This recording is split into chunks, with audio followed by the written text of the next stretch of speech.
예전에는 해외에서 접속되는 북한 사이트가 아니면 북한 선전물들을 접하기 어려웠습니다만 요즘은 사정이 좀 달라졌습니다. 북한이 유튜버와 각종 SNS를 이용해서 선전선동에 나섰기 때문인데 이게 어떤 문제가 있는지 강동원 기자와 함께 따져보겠습니다. 자, 강 기자, 보통 국내에서 북한 사이트에 접속할 수 없는 거죠. 그런데 유튜버는 다른가요? 예, 그렇습니다. 가장 대표적인 것이요. 이 조선중앙TV를 실시간으로 내보내는 이 붉은별 TV, 그리고 조선의 오늘, 그리고 놀스코리아 투데이 채널입니다. 자, 이를 구독하는 사람들도 이 각각 만여 명에서 이 많게는 3만 명 이상에 달하고요. 그 수도 매우 빠르게 증가하고 있습니다. 자, 그런데 이런 채널들은 북한이 직접 운영하는 겁니까? 예, 그런데 이게 전문가들 얘기를 들어보면요. 이 북한에서는 개인이 유튜브를 한다는 것이 불가능에 가깝기 때문에 선전선동부나 통일전선부가 하는 게 아니겠냐 이렇게 이야기하는데요. 붉은별 TV의 경우는 이 조선중앙방송위원회가 운영하고 북한 정권의 지원을 받고 있는 것으로 알려지고는 있습니다. 자, 그렇다면 여기에 구독자 수가 많아지면 그 수익금이 북한 정부로 들어갈 수도 있다는 거네요? 예, 맞습니다.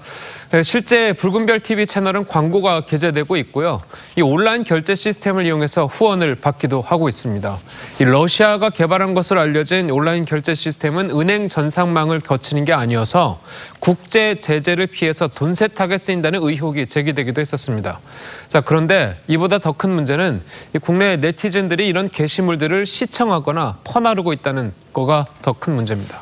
그런데 이렇게 하는 것에 어떤 법적인 문제는 없습니까? 법적인 문제가 분명 있습니다. 이 앞서 말씀드린 조선의 오늘은 인스타그램 계정도 있는데 이 팔로워가 1,800여 명 중에 상당수가 우리 국민입니다. 자, 그중에 일부는 해당 게시물이나 방송 내용을 자신의 계정에 올리기도 하는데요. 자, 이게 문제가 됩니다. 들어보시죠. 북한을 찬양하거나 공모하는 영상을 퍼나르거나 자기의 SNS에 올린다 이러면 국가보안법상 찬양 고무죄에 해당합니다. 자, 그렇다면 이런 채널에 접속할 수 없도록 아예 차단할 수는 없습니까?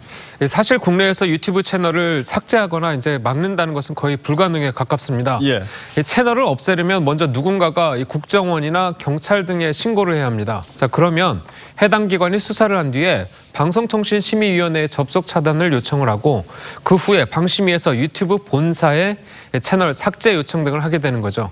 자, 그런데 유튜브 같은 해외 사업자는 우리 정부의 삭제 요청에 응하지 않는 경우가 많고 차단한다 하더라도 이 북한이 유튜브 주소만 바꾸면 금방 다시 영상을 올릴 수 있기 때문에 자, 이 역시 완전한 차단법이라고 할 수는 없습니다.